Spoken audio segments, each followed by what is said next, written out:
The aims of this project of RESISTIRÉ are threefold.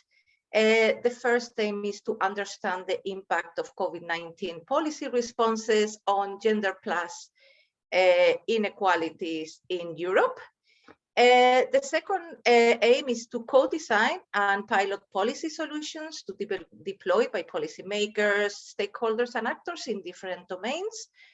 And the third aim is to ensure impact for a fair recovery through a new research agenda, advocacy, policy recommendations, and innovative pilot actions. As you can see, these webinar series are more directly related to this third aim.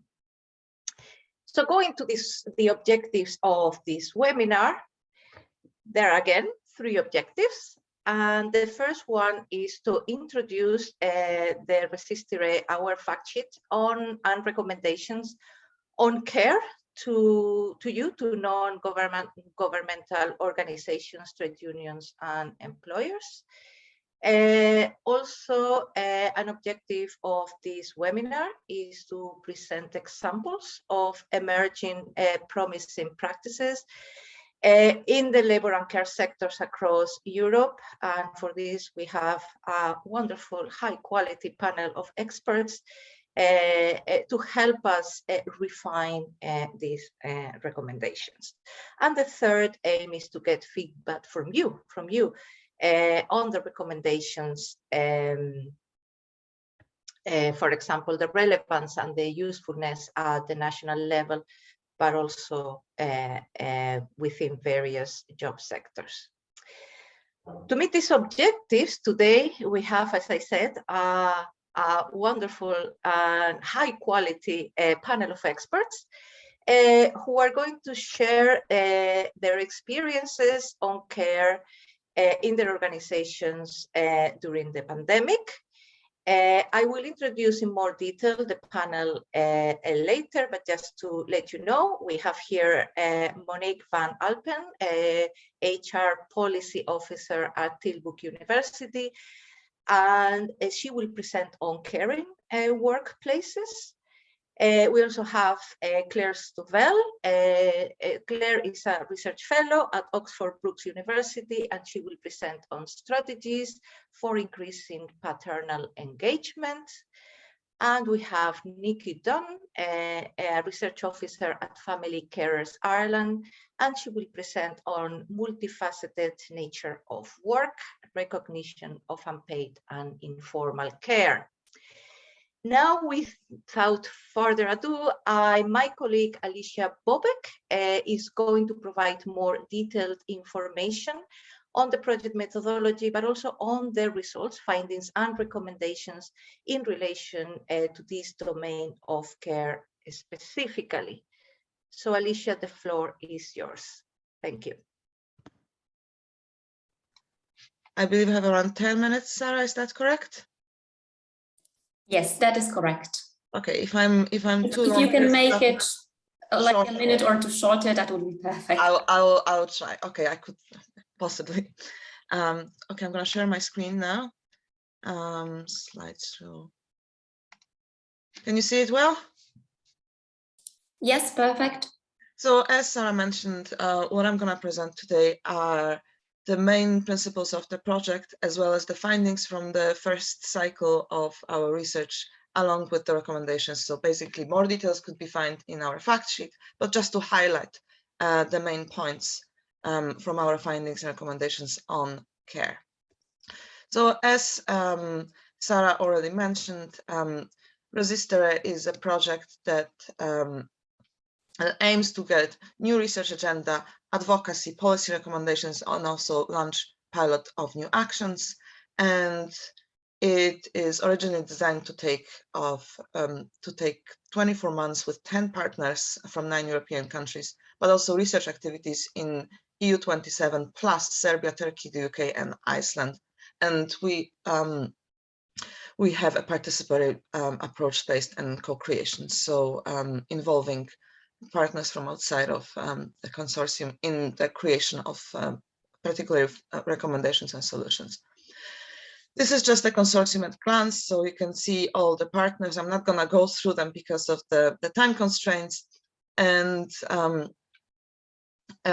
these are the objectives. Again, I'm not going to repeat that because Sarah already discussed that our aim is to understand, first of all, the impact of the COVID policy responses, but also then to co-design the solutions. So not only just have the findings, but also go one step further and try to find pilot solutions or social innovations which can be applied by policymakers, and then finally to empower policymakers and other stakeholders to anticipate potential and to mitigate current navigate and to mitigate the impacts on inequalities. Our methodology, this is just a simple slide because we have 3 cycles within our research project. So this is just a diagram of one cycle. All of that is repeated 3 times throughout the project. So we start with the insights, the mapping of policies, the qualitative and the qualitative indicators, the quantitative indicators, and narratives. Then it goes to the open studios when we create solutions, finding the knowledge gaps, concept development through workshops, and finally, the outcomes are the research agenda, advocacy, and pilot projects. Sorry. So regarding care, which was one of our main domains alongside with, for example, work, gender-based violence, employment, environmental, sorry, environmental justice or access to health. We focused on care in the first cycle. So overall, the background is that COVID-19 crisis had reinforced the pre-existing inequalities. So the requirements to stay at home alongside with the closures of many facilities, care facilities like childcare or acute care, impacted people with caring responsibilities. Now, overall impacted everybody who had caring responsibilities, but what we found was that women were more likely to take up more care work. And that had been correlated or caused by indirectly by the gender pay gap that contributed highly to that trend. So basically, women were more likely to be in a lower paid position when they were in a relationship or in a part-time work, therefore more likely to either reduce working hours or leave work in order to care for dependents during the COVID-19. As such, then COVID-19 impacted women in terms of the increases in unpaid care work and the decrease in employment. And that it was a result of the gender pay gap and the care gap, but that resulted in the widening of the gender pay gap, labor gap, and care gap. And all of that, of course, is within the context of insufficient support for reconciling the demands of care, domestic labor, and work during the closures of the care and the increase of teleworking. And our 3 main kind of parts of findings included the quantitative, qualitative data, and then so-called better stories. So examples of creative solutions that we found across Europe. So in terms of the quantitative data, the main findings revealed that the greater time spent on caring for dependent children had a negative impact on women's performance at work, time for recreation, work-life balance, income, but also possibilities to accept a new job, because that was the time where basically they were focusing on providing the care. And very importantly, men were more aware of the importance of sharing care duties. Men actually did take up more hours, but first of all, women took even more. And secondly, there is a danger that this trend will revert if the policies do not follow. We also collected a lot of narratives from sort of real people with stories, and those stories included examples of, for example, difficulties with combining work with caring for a disabled child or combining teleworking with a small child. However, we also collected so-called better stories. So, for example, in Spain, there was a policy on reducing working hours for employees, and in some cases, these could be compensated. In Netherlands, kind of more employer levels, some employers allowed special hours for care, sort of so-called Corona hour, where employees could log in the care hours. And on the grassroots civil society, the UK example of the Dope like that podcast that provided a platform for mutual learning and exchange for that. And based on those findings, I have very briefly the recommendations that we find. First of all is that we have to recognize the complex and multifaceted nature of care work and work. So yeah, there's I should say care work. The traditional understanding of care, of the divisions between work and care, is that you have the formal work that is paid employment, and then care work and informal work, but in reality, they all overlap and should be recognized as such.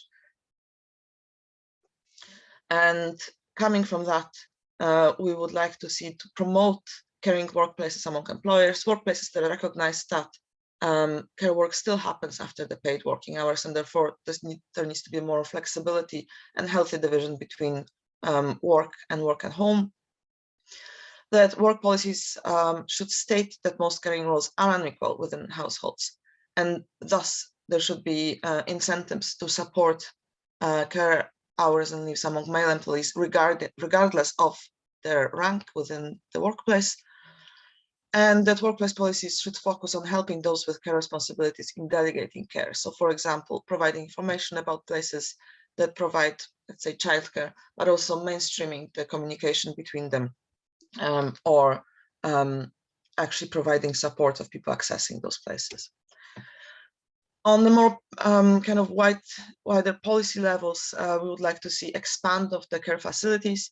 So the government should provide the facilities that are free, accessible for all, particularly for children under 3 years old, because that seems to be an issue. And also facilities that are nearby, so the commuting hours are reduced. And more attention should be given to those in irregular hours, for example, night workers, with access to 24-hour facilities. And regards care leave policies, there should be reminding explicitly that care should be shared within households, and that also care leave policies should integrate more flexible work schedules. So again, accommodate needs of various workers. And finally, the fourth slide on recommendations is that paternity leave policy should be the same length as the maternity, paid, fully paid, compulsory, and untransferable. And on one hand, that's practical part of it, but on the other hand, that should challenge the cultural assumptions that women are primary caregivers, which leads us to the next recommendation on making men's care more visible. So providing and showcasing examples of change in values, actions, and decisions of men by showcasing, let's say, a politician who is reverting those traditional care roles. And finally, also approach care from an intersectional perspective. So it's not only gender, it's a gender plus perspective here. And we need to focus on vulnerable groups in relation to care. So acknowledge that there are different types of workers with different needs. So people, for example, who work shifts or people who are low paid workers, but also social groups such as ethnic minorities or single parents who have different needs. And policies should adequately address those different situations of different social groups and types of workers and guarantee equal rights and treatment for all. So that's our recommendations in terms of care. It's based on fact sheet number 5. If anybody wants to see the details, it's 10 pages long, so much longer than what I talked about. There is also the other 8 fact sheets there. And on our website, you can also find the better stories, which provide inspiration for some recommendations as well, beyond what I talked about today. And thank you. That's all. Am I on time? Thank you, Alicia. Thank you very much. Thank you. You are on time, and thank you for a very clear and comprehensive presentation of the main findings and recommendations in relation to care. Thank you. I was trying to finish under 10 minutes, therefore I rushed a little bit, but you're fine. Thank you. Okay, the next part of our webinar, we are going to our panel, where 3 panelists are going to present the practices of their organizations during the pandemic. And we are going to initiate here a process of mutual learning and exchange of experiences. So our first panelist is Monique van Alphen. Monique, I'm not sure if I am pronouncing your surname correctly, so excuse me if I'm not. Monique is graduated in work and organizational psychology and has 25 years of experience as a HR professional in the government and higher education sectors, with additional training in the field of career coaching. Monique worked as an HR advisor within several municipalities and has been employed at Tilburg University since 2002. After having worked as an HR advisor at several schools in the university, she became policy officer in the HR policy department in 2019. And in this position, she is responsible for several themes, including community, well-being, hybrid working, employee surveys, and employability. So Monique, the floor is yours. Thank you. Okay, thank you for the introduction. I will share my screen with you. One moment, please.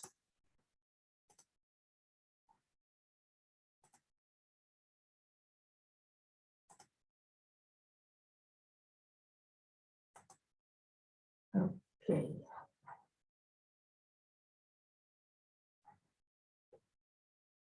Yes, thank you for the introduction. Let me first tell you something about Tilburg University. I think you see all my slides now instead of only one slide. Is that correct? We do see one slide and the one after that, as if you were presenting with a notes mode. Okay, I have to change that. I do not see where I can do that right now, but I will take like this. The Tilburg University is a medium-sized multidisciplinary university in the south of the Netherlands and oriented towards humanities and social science. So we focus on economics and business, social and behavioral science studies, law and public governance, humanities and digital science, and theology. And we seek to study and understand society, and in this way we contribute to solving complex social issues.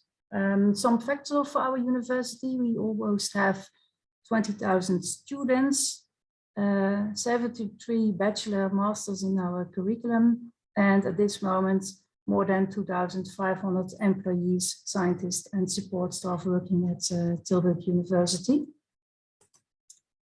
During the corona pandemic, we have conducted 2 surveys into work and well-being among our employees. The first one was in May 2000 and the second one was in December 2020.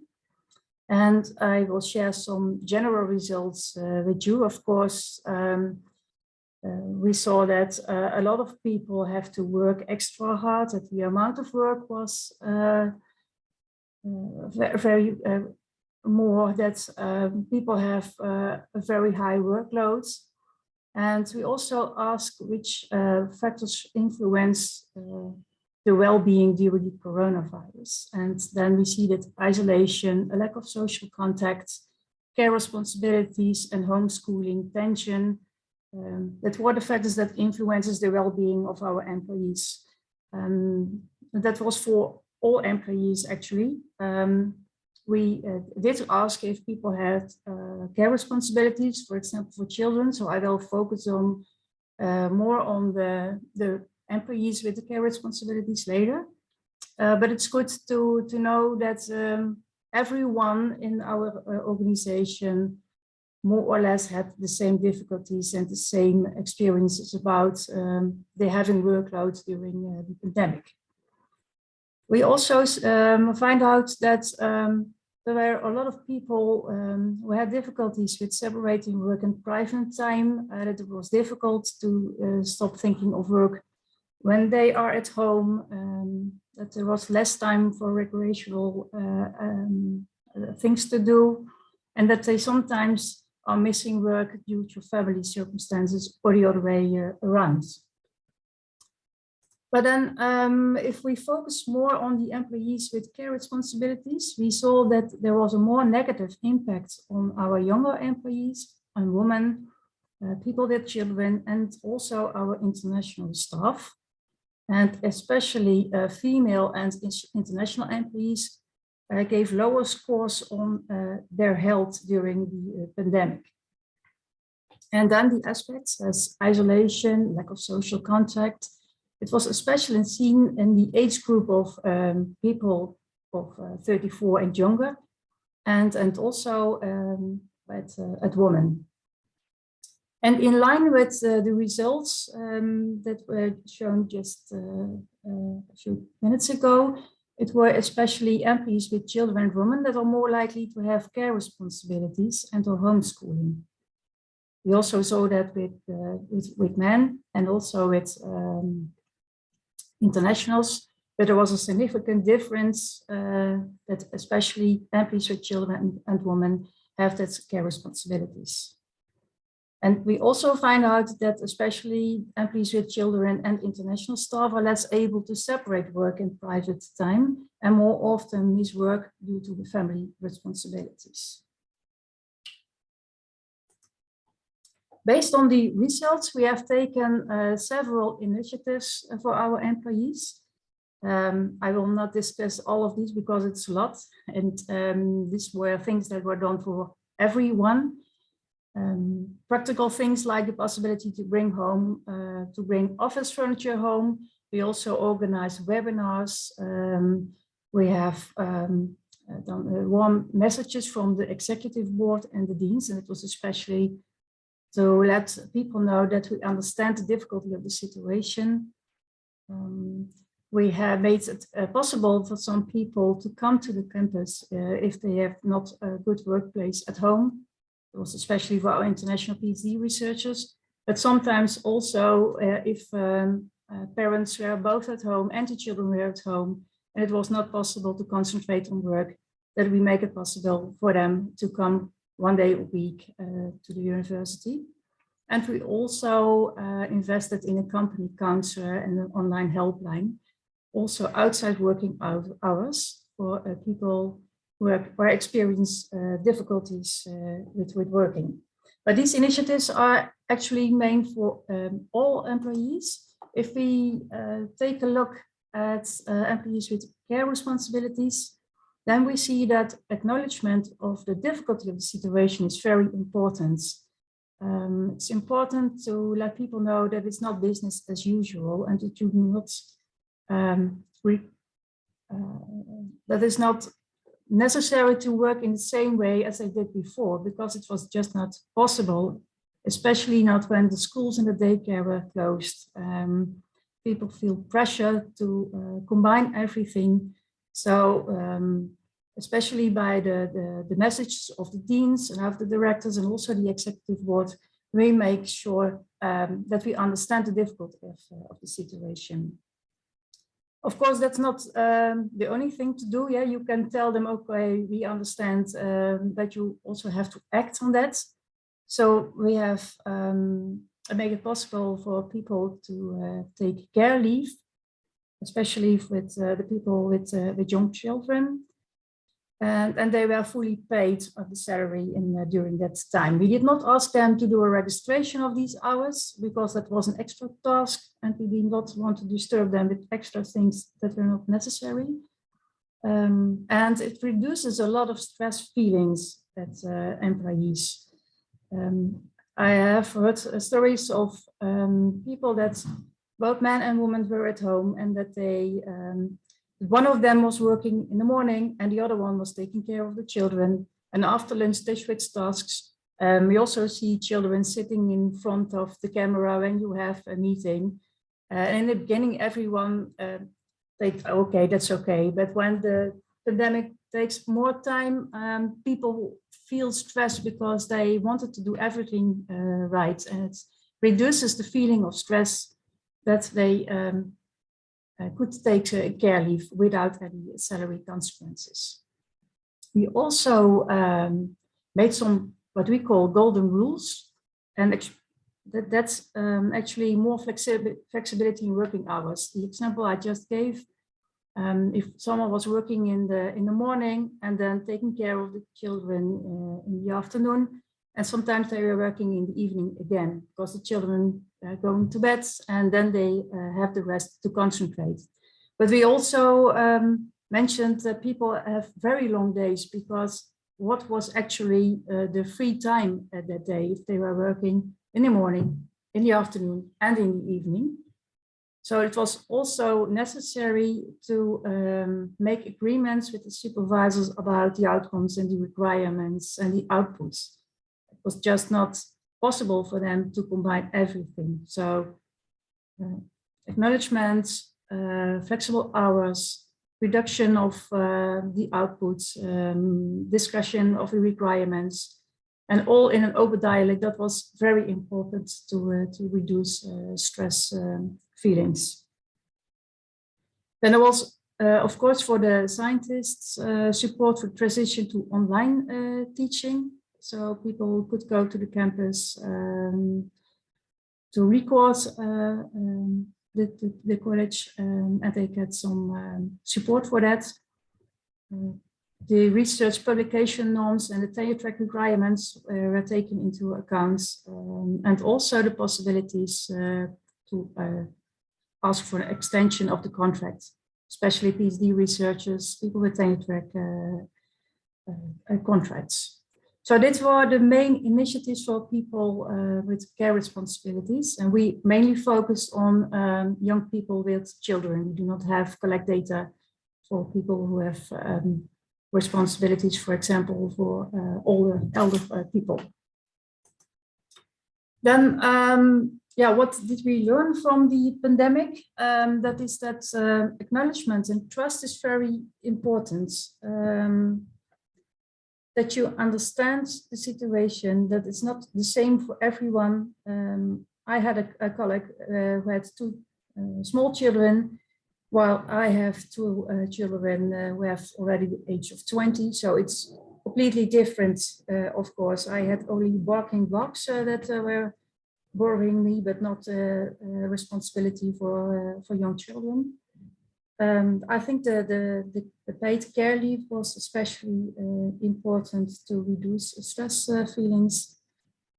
We are now going to a more hybrid working way with more flexibility in working hours. So the possibility to work at the office, for example, for 2 days, and to work at home for 2 days. There's, of course, within university, no 9 to 5 working time. The golden rules was that, for example, we made agreements to not have meetings during lunchtime, that we have some weeks in the academic year that is free of meetings anyway, so that people can work on things and concentrate on things, that we have shorter meetings, that we are more thinking, is it really necessary to join this meeting if there is already another colleague there? Also, do not expect people to react on emails that have been sent in the weekends or in the evenings. And the last part, the workplaces for vulnerable groups, that was especially during the COVID time. But actually, by the hybrid working, we see there is flexibility in working hours and in working place. We see that a lot of people are working, for example, 4 days a week, and then they are working at home for 1 day and 3 days at the university. So there's more flexibility within our university. So actually, this is what I wanted to tell you. Sure. Thank you very much, Monique. Unfortunately, for the moment, we will not have time for questions from the audience, but I encourage you to send them over in the chat because we will have a discussion later. And now we will move straight to the next speaker. Thank you very much once again.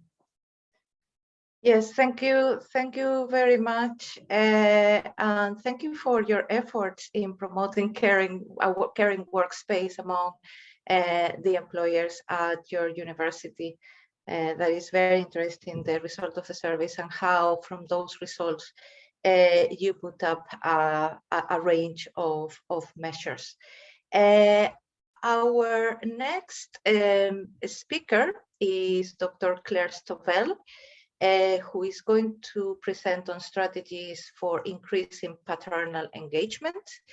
Claire is a research fellow at the Center for Diversity Research Policy and Practice at Oxford Brookes University.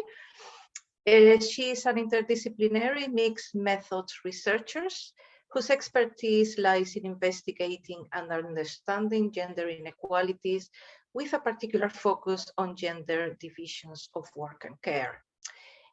Claire is currently coordinating Oxford Brookes' contribution to RESISTIRÉ.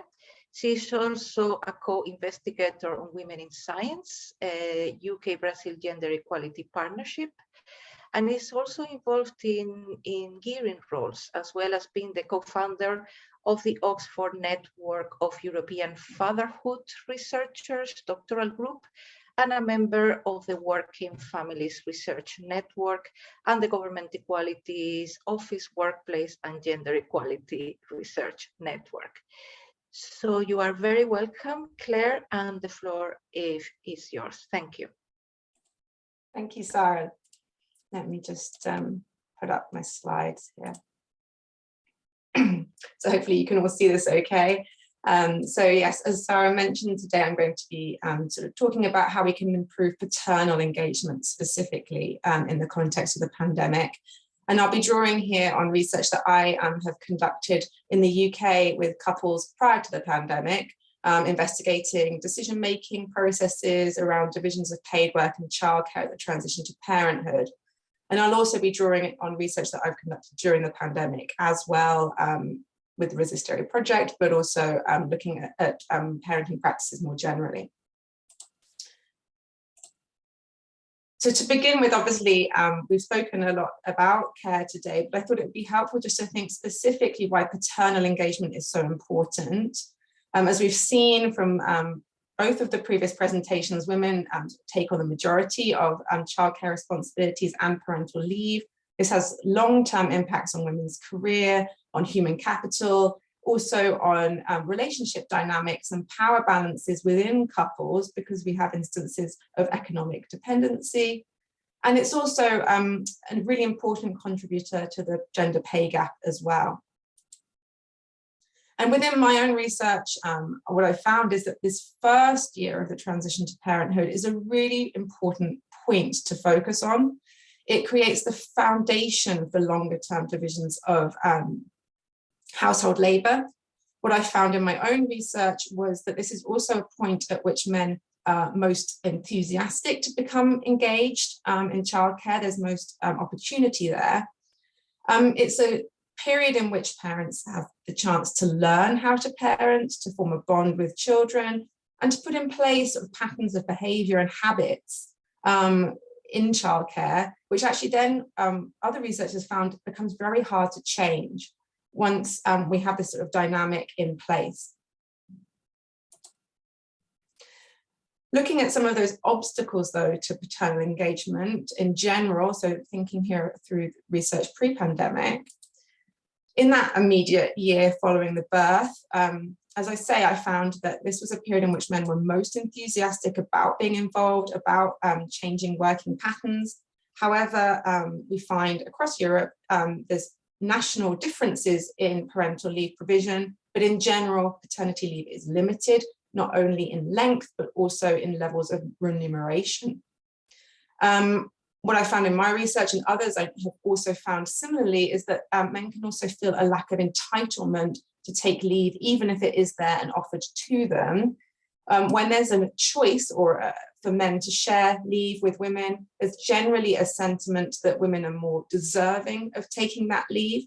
And I found in my research that men could be quite reluctant and concerned about bringing up any desires of their own to take leave with their partners for fear of insulting them, offending them, or feeling like they were taking something away that was actually their partner's right. It can also be difficult for men to bring up desires to take leave at work as well. Employers tend to be less supportive of men taking leave than women. And we know that also employers can be lack support for women to take leave as well. So this is a barrier in all cases. If we're looking at the longer term balancing of paid work and care, we have here the issue of the gender pay gap, which, as I've said, is not only a cause of inequality in work and care, but also an effect. And this is why we have this spiral, this addition of issues here as those divisions in earning potential become larger. We have the cultural assumptions that women will take on care. In my research, I found that couples had unquestioned assumptions that women would be taking on a primary parent role. This led to a situation in which women took longer periods of parental leave, and women became sort of the expert parent, and men were seen more as a helper. I found in my research that these decision-making points were actually, as I say, made quite implicitly. They were based on unquestioned assumptions, and actual discussion about these decisions was very limited, both within couples at home and also in the workplace. And a lot of decisions were based on assumptions about what would be possible at work, but not discussions with employers, for example. Within the workplace, what we find is that organizational work-family policies, perhaps not officially, but often implicitly, are targeted towards women. There can be assumptions that women are, again, more deserving of these entitlements, or that they will be more interested in them. They tend to be also spoken to, women tend to be spoken to about these policies more than men. And we have this notion of a sort of part-time, flexible working stigma, which is present for all employees, but particularly for men, given that there's less precedent there. Moving to think about the pandemic, obviously we've already discussed about the huge transformations that have taken place during this time, both at work and in the home, and that this has potential for both negative and positive repercussions for paternal engagement. As we've seen, those traditional gender roles have become more entrenched. Women have taken on the brunt of extra childcare and homeschooling. We also found, particularly towards the beginning of the pandemic, that pandemic restrictions prevented fathers from attending healthcare appointments to do with their children, and also to do with childbirth, so ante and postnatal appointments. And even men were also prevented from attending the births themselves, giving this impression of men as sort of non-essential parents in these circumstances. This caused distress both for mothers and for fathers, and we have reports of that in many countries. What we have also seen, as I think we've already mentioned, is that fathers did, though, increase their contributions relative to pre-pandemic levels, even if they were not doing as much as women. This was to both childcare and housework. And they also reported having better relationships with their children and increased awareness of what their children were doing, where they were up to, increased involvement in a bigger variety of childcare tasks as well, so getting involved in education, for example. And at work, we had, obviously, home working and flexible working have become much more common, but they've also become more normalized for men and women. Those gender dynamics have shifted slightly there. And we also have more visibility of caring responsibilities, as Monique was talking about, seeing children on Zoom calls, employers being aware that childcare issues are very, very present, whereas in the past, perhaps these childcare conflicts have been going on, but they just haven't been visible within the work sphere. So within this context, there perhaps are some opportunities that can be drawn on to increase paternal engagement. So we've seen that there can be dramatic change possible, and that welfare support can be provided at very short notice when there is a political will there. So there is potentially this opportunity for governments to improve childcare and work family provisions, and the notion that, you know, this is not possible, that funding isn't there, can possibly be challenged given the widespread changes that have occurred when it was necessary. These shifts in working practices are an opportunity to challenge this flexibility stigma. We have seen that work can be done productively at home on different schedules, and that presenteeism within an office is not necessarily always going to be the best way forward. Organizations have also seen the vital role of adequate care provision. So alongside governmental policies, there's also potentially an incentive for organizations to improve their own work family policies. In the UK, for example, statutory governmental parental leave is not particularly generous, but some organizations will enhance this. And this is a real route around perhaps the longer, more lengthy processes of governmental change in encouraging employers who can instigate change a bit more quickly. This can be a way of shifting a pace of change. And in my work with UK government, what I have noticed is that governments will often be more keen to pick up change that is happening already in society than be these sort of beacons of change or the instigators of change. So organizations also can play a role here. There has been an opportunity here for recognition that men do have caring responsibilities, that fathers are essential parents in all contexts. So within healthcare, within the workplace, a need for fathers to be taken into consideration. And also, importantly, a critical mass of fathers at home. What I found in my research was that for women, maternity leave could be a very difficult experience, and that actually having support from other women, other mothers, others peers in a similar situation was what made maternity leave enjoyable. It's what made the sort of stress of 24/7 childcare something that they enjoyed overall. And for men who took parental leave, that support wasn't necessarily there. Groups for parents and children tend to be, again, if not explicitly, then implicitly targeted at women. And men have described sort of groups, mothering groups, as potentially being quite exclusive or excluding. And this critical mass of men at home means that that support network is there, making the experience more enjoyable. And there's been an increase, a reported increase in membership or participation in fathering groups, but also in parenting groups becoming more targeted towards men and women as well.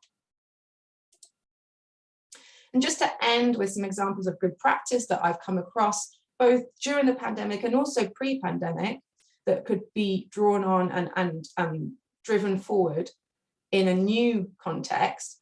When I spoke to fathers who, one father who was working part-time, dual part-time with his partner, they were both doctors.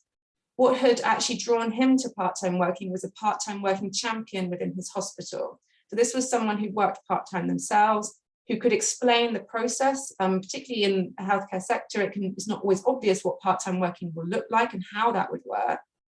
He knew this colleague sort of socially, and so this was why he was talking to her about it. And this was someone with whom he could ask questions, someone who wasn't HR or wasn't his employer, so someone a bit more neutral. And it was also someone who could promote the notion of part-time working among colleagues. So this is something that could work well in a number of different organizations and settings. Something that has been gaining ground within the UK is a campaign to oblige employers to advertise their vacancies flexibly, to actively promote the notion that a job could be taken up flexibly, and to detail what those flexibility options would be right at the inception of application for a job. What we've noticed is that trade unions don't tend to be particularly engaged in work-family issues, but there's real scope there for more, because trade unions can really help fathers to negotiate work-family friendly working patterns, particularly, as I say, because there can be some reticence there among employers to recognise men's fathering and care responsibilities.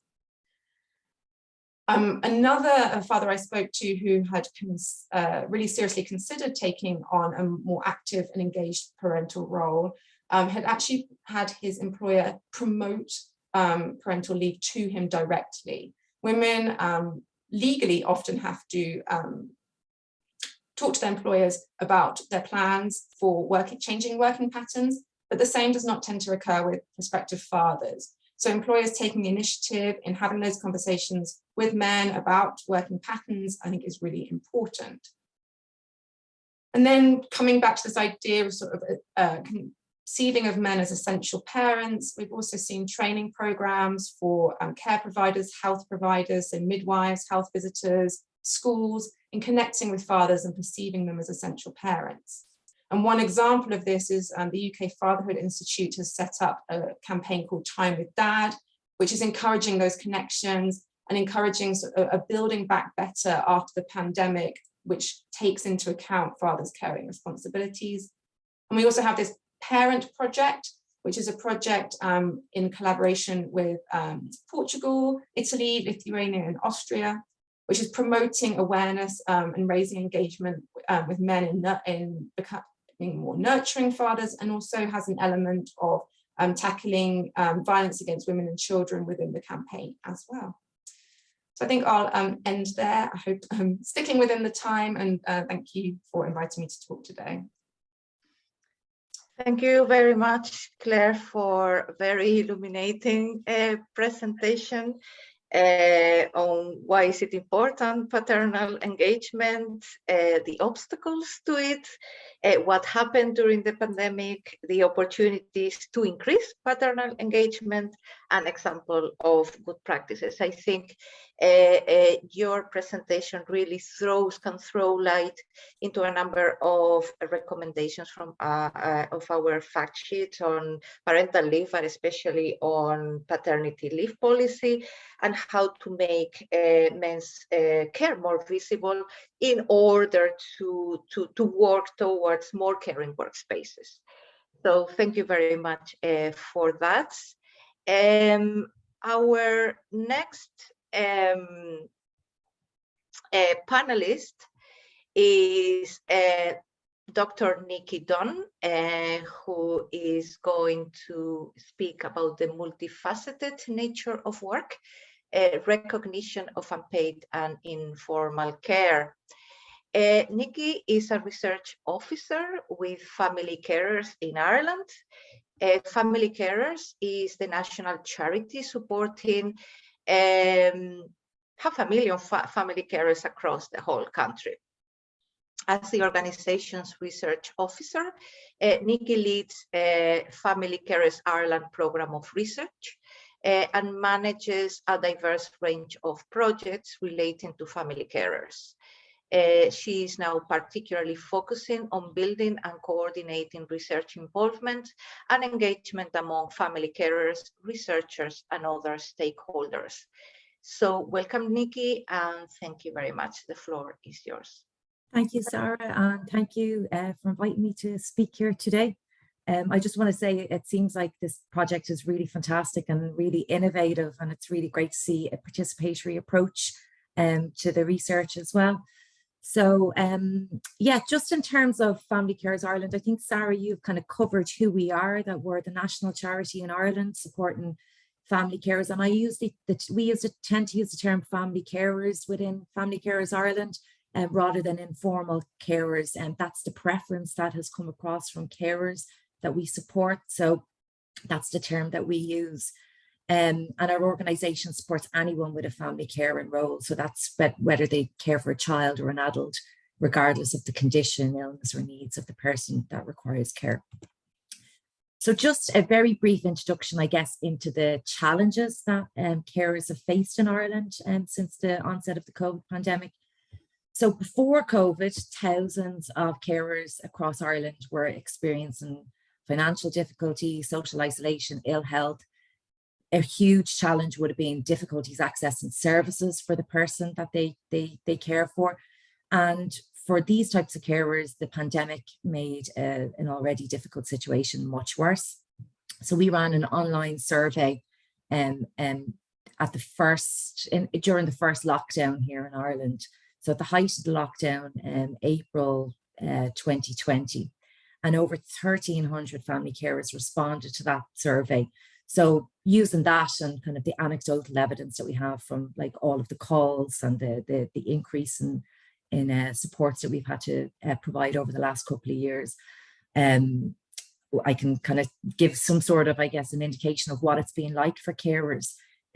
So when restrictions came into force, they experienced significantly reduced or no access to respite. And I think that resonates very much with your findings as well.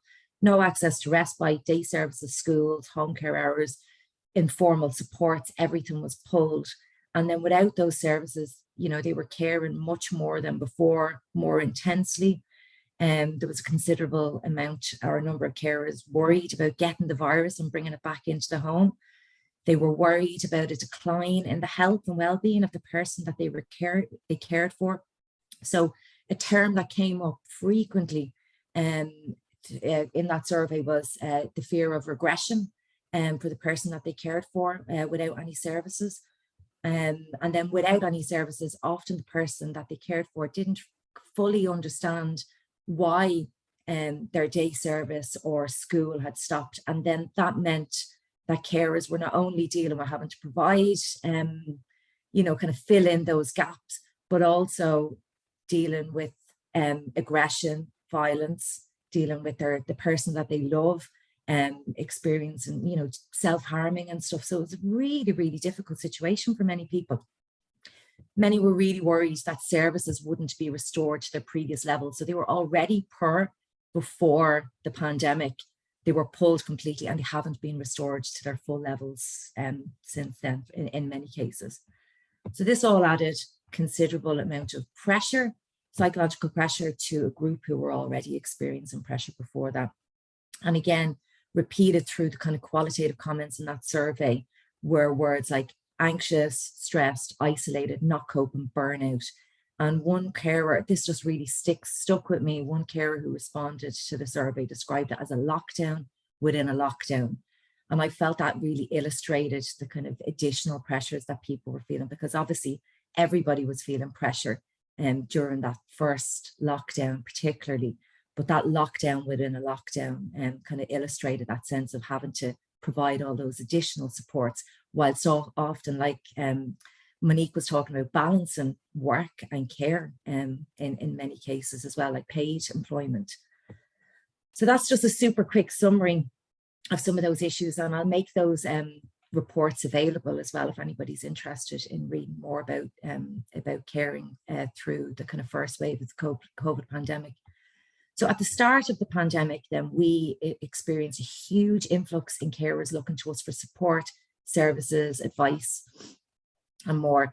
So you can see here that calls to our care line, and that's the free phone that we offers supports to carers across the country. So that doubled in over 18 months. And I think it's like even since then it's increased again. And then we have 20, so I'm based in the National Office of Family Carers Ireland, but we have 20 small centres kind of dotted all around the country. And those centres received a 320% increase in calls over 18 months since the start of the pandemic. We also saw a huge number of requests for support coming in via social media, so our private Facebook pages and or messaging services. So we really just saw a huge increase in supports, requests for support. Now, like many organisations, we really quickly had to adapt and innovate to offer relevant and practical supports to carers across the country and to mitigate some of those impacts that we were seeing. So the main initiatives that we took, I won't go into detail about all of these, and we've actually done even more. Like when it's fantastic to see the amount of innovation that's happened in the organisation over the last 2 years. So we've increased our support on the free phone. In the early stages of the pandemic, when there was very limited supplies of PPE, we provided emergency supplies to over 3,000 caring households during the early stages of the pandemic. We launched a crisis fund, and we used that fund to put oil in people's tanks, food on tables, to buy sensory equipment for families where, you know, if they didn't have any sort of sensory equipment in the home and their child really needed it, we were we were really able to use that fund to buy the types of equipment and supports that people needed, waterproof mattresses and beds, replacing furniture and so on. We developed an emergency care plan, and that was really speaking to, so one of the biggest concerns for family carers is who's going to take care of the person that I love and the person that I care for, if I become unwell or if I can't care anymore. And that became particularly acute, I guess, during the pandemic, when people were worried about, well, what happens if I die or if I get COVID or have to go to hospital? So that plan, that emergency care plan, is a scheme that we developed in partnership with the Guards, the National Ambulance Service, first responders and the Red Cross and so on. We have had to migrate all of our education and training courses online, and that's all doing really well. We also launched a counselling service in May 2020, and then we've had a significant increase in intensive wellbeing reviews, and I'm going to talk about that in a little bit more detail now, just in terms of, I guess, a promise and practice. And this is just a summary of our supports and services. We also run actually a caring employers program, which I can speak to a little bit later on when we're maybe reflecting on the recommendations. So in terms of a promise and practice, I'm just going to speak to a project, a pilot that we ran in 2020 in partnership with the HSE's Disability Service here in Ireland. So we led a pilot project to support carers caring for somebody with a disability, and 32 family carers were referred to us from disability services. These carers were understood to be in crisis, not coping as a result of their caring role, and these are some of the reasons why they were referred to us. So once referred, they had a discussion with a trained carer supports manager to discuss 7 areas of their life using a tool that we use in Family Carers Ireland called the Carers Outcome Star. And between the carer and the carer support manager, they developed and agreed an action plan, and then worked together to implement it over an 8-week period. So it's quite a short period where we're actually in our kind of wider rollout that happens over a longer period of time. But this was an intensive kind of support program during the pandemic. So some of the interventions that we provided during that pilot were, something as simple as signaling to information. We also provided emergency respite and the online counselling. We purchased equipment and delivered, or also paid for training for carers who were experiencing very difficult behaviours in the caring relationship as well. And then the pilot study, just in terms of an evaluation of that study. This is some of the principles underpinning that approach. So it's a very person-centred participatory approach to the assessments of carers' needs. The carer is very much acknowledged as an expert partner in care, and does draw on an assets-based approach where the strengths of the carer, their social network, the wider family structure is considered. So this just kind of very briefly kind of represents the before and after of the intervention. And you can see that the red and orange in the baseline there represents those most in distress. And then you can see how the colours are changed post-intervention. So at the end of the 8 weeks, it wasn't that then that they were finished with the programme, they were referred on to their local carer support manager, and they continue to be supported by Family Carers Ireland after that initial intensive support service. I'll just kind of end, I guess, on this quote here around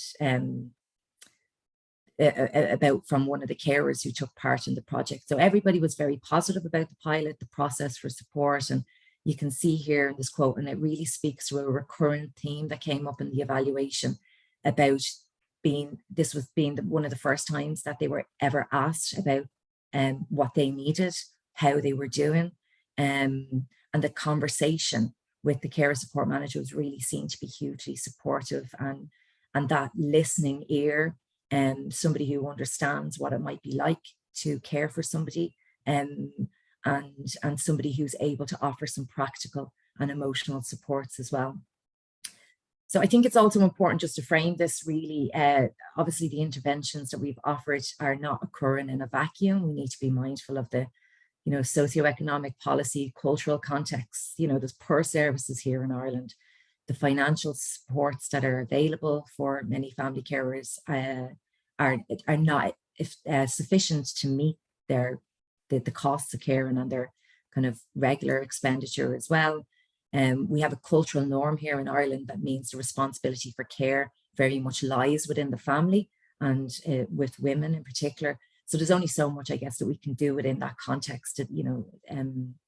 So I won't go. I have a case study here, but I won't go into that because I know we are running out of time. But we will be publishing an evaluation of the pilot and our counselling service and all of the kind of supports that we've provided over the last couple of years. And that will be published over the next few months. So I'm very happy to share that and discuss that with anybody if they want more information. Okay, thank you.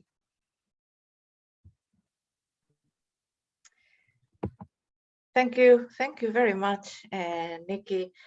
Thank you for bringing your knowledge and your huge range of experience on the situation of family carers in Ireland and the impact of that the COVID-19 pandemic had on these carers and the measures that you have put in place in family carers Ireland to improve their well-being.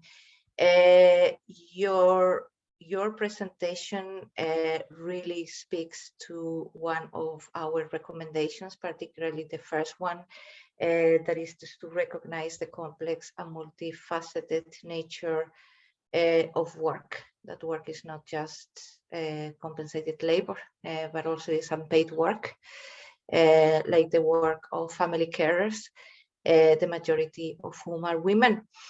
So before going to the next part of this webinar, which is a reflection on the recommendations based on what you have been sharing here with us. We have touched all these, the three panelists have touched on all the 7 recommendations that we issue in our fact sheet. As I said, for instance, Nikki recognized the complex and multifaceted nature of work. That is our first recommendation. Our second recommendation is to promote caring workspaces among employers. And Monique, really, her presentation of the work that they have been doing in Tilburg University was really speaking to that recommendation in particular, among others, because you also touch on the measures and on parental leave policy, for instance, and others. Because as all these recommendations, of course, they are very interrelated. Our third recommendation, this is doing a recap so that before going to the reflections, we have just this recap of the 7 recommendations of our fact sheet. The third one, it is to expand care facilities, care facilities that they should be nearby in order to reduce the travel burden, which mainly falls on women. And with attention to those in irregular conditions such as night workers, etc. Our fourth recommendation was on care leave policy, and our fifth recommendation is on paternity leave policy, and our sixth is on make men's care more visible. And all these 3 recommendations, Claire, with her discussion of paternal engagement, really, as I said before, illuminated a lot on these 3, through light on these 3 recommendations. And our 7th recommendation is to approach care from an intersectional perspective. So with a focus on vulnerable groups in relation to care, take into account that some types of workers are disproportionately burdened by unequal care arrangements, but also that some social groups like ethnic minorities might also face discrimination or stigmatization and racism when trying to make use of care facilities and policies. So this is just a recap of the recommendations and how they relate to the beautiful three presentations by our panel speakers. So we go now to the next part of our webinar, that is on reflections on the recommendations. So Agnieszka, you have some questions there, yeah? Yes, thank you very much, Sarah. As you've mentioned, I've seen that all of our speakers, they had a lot of similar experiences, shared experiences to what we've observed within the RESISTIRÉ project. And there were a lot of intersections between what you've said and our recommendations. However, I believe that there is still a lot of work to be done. Therefore, I wanted to ask you in the first place whether there is anything in particular that comes to your mind that is of the essence for your work, but has not been mentioned in our recommendations. And I would like to particularly focus here on the gender plus perspective, obviously.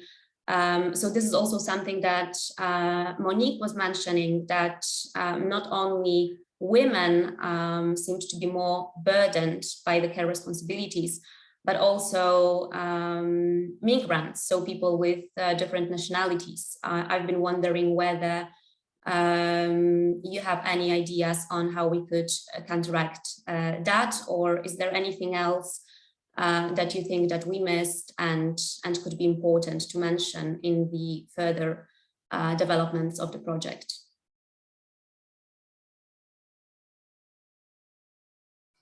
Yes, this is obviously not a question only to Monique, so all of the speakers are invited to speak up. I just wanted to start from this reflection that I've had. But there is also another point, so this crucial importance of intersectional approach and inviting various actors to collaborate, which is something that Nikki actually mentioned. And I've been also wondering how we can therefore reach to the important stakeholders and who we should involve within the RESISTIRÉ project.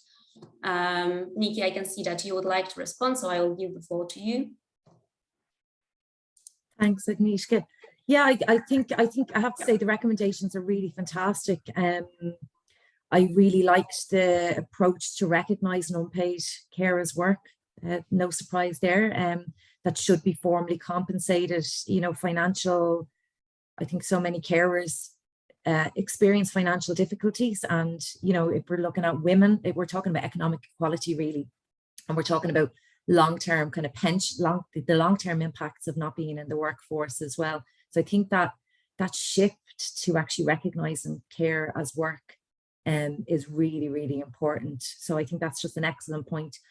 I think the expansion of care facilities to enable carers to balance paid employment is actually a really interesting point as well. You know, there is that kind of, I guess, acknowledgement of what's needed for somebody to return to work after maybe having a baby or so on, but we haven't really, you know, I actually was thinking about this, that there's even like dog care services to recognize that people who are going to work in the office need their pets cared for, but there's actually like, there isn't any kind of idea of like, well, we need good quality care facilities for people with disabilities or older people to enable people to go to work, you know. So I think that's really important.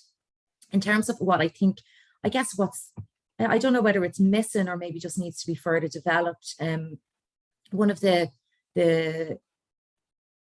so I think, and I think this actually answers one of the questions from Niamh around the kind of the flexible working, or what, when you're promoting kind of flexible working, like the impacts of things like that. So flexible working would really work for many carers who are able to do so. And obviously we have to kind of think about, well, what happens to those who are in the gig economy, precarious work, and, you know, self-employed. And I know that speaks to your intersectionality piece, but I also think it's worth asking, is it an automatic advantage? You know, the social aspect of going to a physical place of work is respite for many people. And so I think we need to be very careful that approaches that we take to help carers balance work with care don't inadvertently further isolate carers. You know, so it is, I guess it's making sure that you're, you know, you could be seen, understand yourself as being a carer employer, and you could nurture a caring workplace and, you know, give people working from home 2 or 3 days a week, but maybe that's not what somebody needs or wants. And I know Monique kind of talked about that as well, around, you know, finding out what people's preferences are. And another thing around the kind of caring workplaces we've seen through our Caring Employers program. So we've noted that a lot of workplaces see caring as part of their, like family caring as part of their diversity and inclusion programs, and not necessarily as a HR matter. And we've also encountered issues where employers are grouping parents and family carers together. But there's an issue there that not all carers are parents. You know, there's carers without children. There's, you know, it's not recognizing the kind of, I guess, the people who are maybe caring for older people, or just the kind of widespread of caring situations. And we have seen companies, you know, using their D&I initiatives and inclusion of carers, approaching it as very much a tick box exercise. So I'd be very, I just want to kind of would want recommendations just to be really strengthened, that these things don't become tick box or anything. I don't know, maybe something around you're obviously aware of the EU directive for work-life balance there as well. I think including that in the recommendations, because it's obviously EU-wide, and how that's being implemented by EU member states is potentially problematic. So we're in Ireland, the draft bill is being brought to Cabinet, I think this week or next week. I haven't had sight of what that actually looks like just yet, but in discussions in the media from government representatives, it's being portrayed in a very gender neutral way. So although the directive is explicitly about reducing gender inequality, you know, it is about, the core objective is about equalising the distribution of care between men and women.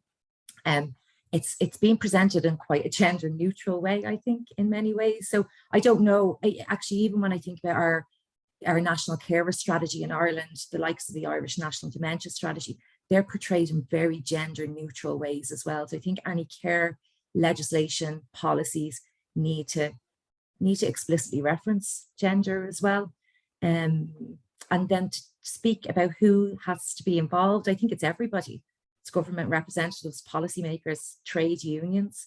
It's all, you know, you might just say, oh, in the workplace we'll have carers involved, but actually what we see is you need buy-in from people who don't have care and responsibilities. So just to give you an example, I've been recently talking to somebody who has to leave the workplace early most days to care for his mother, and he sees his colleagues' eyes rolling, you know, as he's walking out the door, and it makes him feel absolutely awful, where he doesn't feel that, you know, his colleagues who have children who might be sick and have to leave, you know, work, he doesn't see that happening. So I think actually getting the buy-in from everybody in the workplace is really important. So I will leave it there. That's a lot to say. Thank you very much. Thank you for these amazing and very, very useful insights. I would really like to respond to all of them and to tackle all of the issues that you rose. I think that we are actually going in many of the directions that you've mentioned in the second cycle of our research. So this is a very crucial part for us to remember, not to leave anyone behind. So as you said, not to focus only on parents, only on people caring for children, but all types of carers. And the same goes with what you've said about isolating people, in a sense that flexible working, hybrid working, it can be a great tool, but it is important not to deepen the isolation of people that that we want to support. So thank you very much for these comments. They were of great relevance for our work. And now I will also let Monique to share her insights with us, because I can see that she's waiting to share her comments. Yes, Jeske, thank you. I think it's important to look at cultural differences, because as HR, I see that sometimes more difficult to discuss private issues with people from our international staff than people from the Netherlands, because they are more direct and they're more open to discuss, for example, if they have care responsibilities or if someone else has. So I think it's good to make sure that the cultural differences, that we have an eye for that. Another point is, and that's also in the chat, a message from Niamdi saying that if you have flexible hours, it can be possible that someone is working all the times, and that's also something I see. So people do like more flexibility in hours, but we also see that people are on all the time, and I'm a little bit worried about the well-being in that situation. So I do not have a solution, but I think that's a good point to keep in mind for further research. And the last thing I wanted to mention is the role models of men. For example, we have a young professor here, and he's always taking holidays when the schools are closed, and then he says, I'm not available, I will not email you, I will not respond to any emails or questions, although it is urgent, because it's my private time and I'm with my family. And everyone knows that he's doing that, and everyone respects it. So I see that as a good example of role modeling. Thank you very much. And also here, I would like to say that the last comment that you've shared is actually related to another fact sheet that we created connected to teleworking. So this is, I absolutely agree that this is crucial to have this right to disconnect and to be able to create some time for yourself when you're not at work. And thank you also for the other insights of yours. We obviously do not expect you to provide us with a solution, because we are still also wondering what they are. But it is very relevant to us to hear from you, having all the experience with working with employers and employees, to listen to your perspective on the topic of hybrid work as well, and flexible working. And I think it is great that your university, as you've mentioned, even during the pandemic, still allowed people to every now and then come to the office and sort of take a break. So thank you very much for your comments. Claire? Thank you. Yes, I think that as Sarah mentioned, many of the points I made overlap with the policy recommendations you have in place. I suppose I would also just maybe add some more specifics, particularly thinking about these sorts of actors that are being targeted here.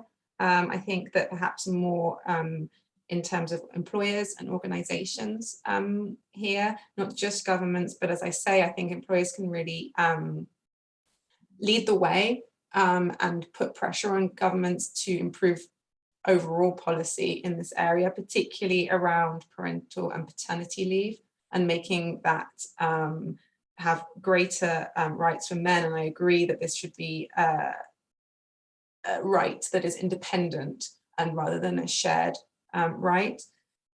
Also looking again, as I mentioned before, at how institutional care providers interact with men as fathers, thinking here particularly about schools, about healthcare providers, and just that promotion of men as being essential parents and not secondary parents within those domains. So I think those would be the maybe specifics I would add to the excellent recommendations.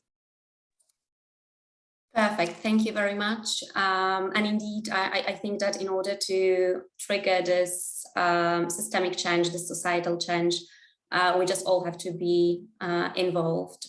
So this intersectional and cross-cutting perspective is indeed crucial. We have only 5 minutes left. We were prepared to ask you to participate in a poll, but given the time, I'm thinking that maybe instead of that, I would just ask the rest of the attendees whether you would like to share some of your experiences and comment on the recommendations that you were introduced to during this webinar. Is there anything that you believe should be added to our recommendations, or any better stories, practices that you would like to share?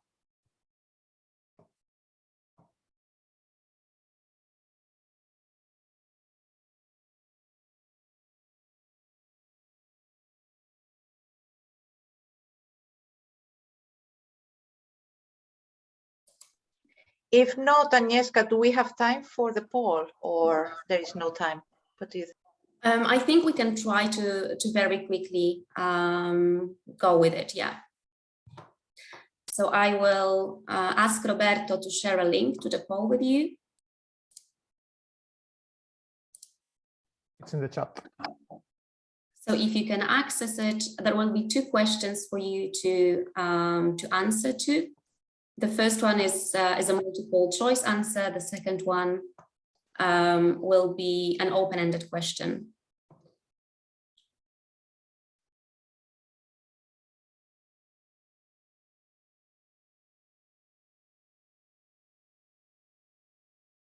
And we will just wait a little bit longer so that everyone can access the poll.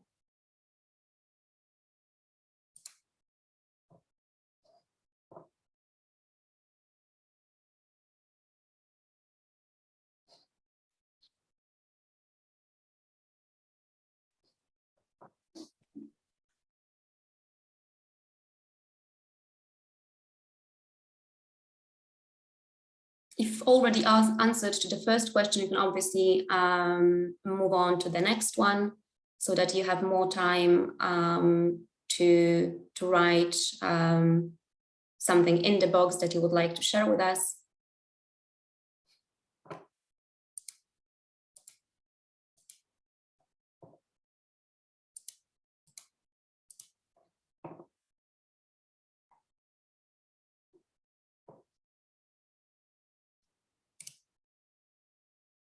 And here I believe that no more answers are coming, but as you can see, most of you agreed with the pictures presented by us during this webinar. So you stated that it does resonate with your own experience and the experience of your organizations. And I will move right now to the second slide then. And here I can see that for the moment, we have only one answer related to the cultural differences. So this is indeed a very important topic to consider in the second cycle. We can wait another 30 seconds for any other answers, and then maybe we will move slowly to the closure of the webinar.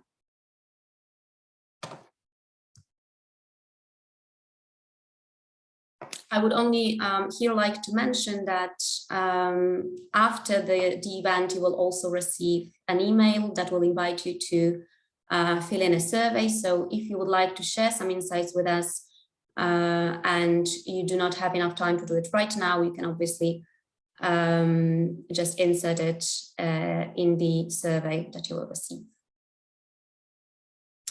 And now we can see some other comments showing up. I would like to see a greater focus on people parenting, caring, and unpaid employment alone. Paternal engagement in relation to single parents would be an interesting area to explore. For example, how to engage fathers when the mother is the main caregiver. Yes, this is indeed very, very important, and we will make sure to focus on that, and immigration and care work. This is something that we've also discussed today. You can still write your answers, but I think that since we have a minute, I will just let Sarah to say goodbye.